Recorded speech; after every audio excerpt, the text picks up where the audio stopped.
Well, we're tracking a powerful and fast intensifying system, a cyclone Montha, which is swirling menacingly over the Bay of Bengal, as you can see through this live tracker playing out on our screens at the moment. Well, this tracker shows Montha's well-defined eye now just off the Andhra coast, moving northwest at a brisk pace. At the time of landfall, wind speeds could reach between 90 to 100 kilometers per hour, with gusts as high as 110. That's enough to uproot trees. It's also enough to damage power lines and cause significant flooding in coastal zones. As I mentioned, Kakinada is expected to be right in the line of impact, which is the likely landfall point. And the surrounding districts, which are East and West Godavari, Krishna, Eluru, Prakasam, Nellore, Visakhapatnam and Anakapalli are all on red alert this morning as we speak. The Andhra Pradesh government has begun large-scale evacuations from low-lying and vulnerable areas. The NDRF and SDRF teams are already on the ground, moving residents to safety before this storm actually hits. And as I mentioned earlier briefly, it's not just Andhra Pradesh. Let's actually widen that radar to Telangana, Tamil Nadu and parts of Odisha as well as West Bengal. They're bracing for some sort of impact. Heavy to extremely heavy rainfall is forecast for Telangana's eastern districts like Bhupalpalli and Mulugu, while Chennai, Tiruvallur and Kanchipuram in Tamil Nadu, they remain under orange alert. Even Puducherry's Yanam region could see torrential rain. But you know what's worrying about Cyclone Montha, as you can see through this live tracker, is the sheer size. Just take a look at the brisk pace that it's moving at and the sheer size. The cloud bands now stretch across nearly 400 kilometers, which means rainfall and wind impact will be widespread, even far inland. Chief Minister Chandrababu Naidu has directed officials to ensure uninterrupted power and water supply, and emergency shelters have been activated across coastal districts. But for residents watching us right now, please stay indoors if you're in these affected areas, avoid coastal zones, and follow every safety advisory issued by your local authorities. In fact, this morning, our reporters are spread across the danger zone from Kakinada to Odisha, bringing you live updates, ground reports, as well as the latest advisories. Ashish is joining us live at the moment from Kakinada, which is the expected landfall point, I beg your pardon.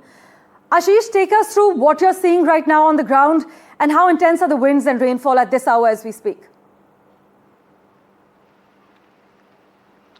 So, Parmeshwar, right now rain has started. Wind speed, so far we are not expecting any kind of, or not sensing any kind of wind speed, but rain has started, is continuously pouring since this morning. And so far, if we talk about the relief and rescue effort, 426 rescue centers has been established across the state. Out of 26 districts of Andhra Pradesh, 23 districts are put on alert. That shows the severity of this whole cyclone and its post effect. Chief Minister Chandrababu Naidu himself is continuously monitoring the situation. He held a review meeting till late last night, and he was there asking and interacting with all the district collector. We are in Kakinada. It's a coastal district, and what we are expecting, what IMD also confirmed to us, that landfall is expected. Cyclone Montha's landfall is expected somewhere around these areas, and we are witnessing right now. You can see that how rainfall has started. What about the landfall? What IMD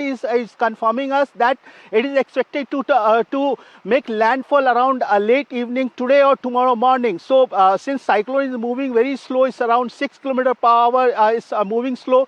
So continuous watch and monitoring is being done by IMD. Meanwhile, on ground in coastal area, in residential area, is district collector. They are monitoring the situation. They have established, like I mentioned, 426 centers, relief centers. Almost all the schools in the coastal area, it has been converted into relief center. If we talk about the number of relief people evacuated and kept in the centers, is 52,000 people have been moved to these relief centers.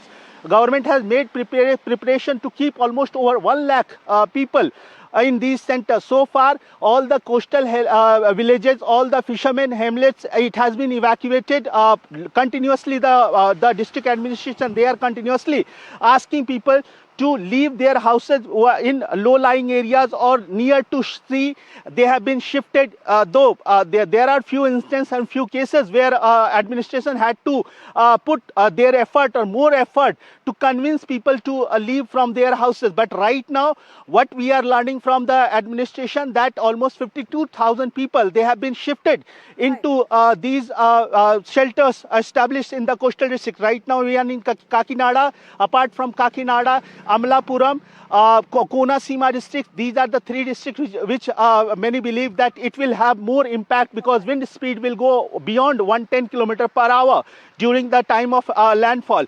It is expected that tomorrow will be the more kind of crucial day for these districts because wind speed will sustain for almost 6 hours post the landfall. And heavy rain and flash flood is also expected. That's where the state government is keeping their continuous watch in those. Ashish, so as we speak at the moment, power lines and mobile networks are still functional in the Kakinada area, right? Can you confirm? Yes, so far since wind speed has still not picked up, so power lines as well as mobile network, it is working. But what we are expecting that as gradually the day will progress around evening and around landfall time, of course, due to the severity of wind and high speed of rain, it is likely to get affected. That's where the government of Andhra Pradesh has also made preparation. Discoms has been asked to prepare additional power line and power poles. If it gets damaged, it will immediately get installed or it will immediately get restored. At the same time, mobile network stations has been also kept ready in case of mobile network snapping. These mobile station will function as a emergency contact establishment process. Ashish, thank you so much for taking us through the ground realities, joining us live from Kakinada this morning. We'll of course revert to you for regular updates.